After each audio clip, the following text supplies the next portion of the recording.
Hello বন্ধুরা, আমি আজকে তরমুজের খোসা দিয়ে একটা সুন্দর রেসিপি রান্না তৈরি করব।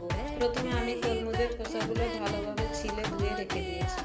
তারপরে আমি এখানে কড়াইয়ে তেল দিলাম, তেলে দিয়ে দিলাম পেঁয়াজ কুচি, লঙ্কা কুচি ও রসুন কুচি দিয়ে ভালোভাবে আমি এটাকে ভেজে নিব।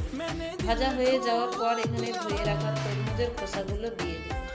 দিয়ে আমি এখানে কিছু মশলা অ্যাড করব। মশলাগুলো হলো লবণ, ধনে গুঁড়ো, হলুদ, পাঁচ মশলা গুঁড়ো এবং লঙ্কা গুঁড়ো দিয়ে আমি এটাকে ভালোভাবে নেড়ে চেড়ে 3 মিনিটের জন্য ঢাকনা দিয়ে ঢেকে রেখে দেব।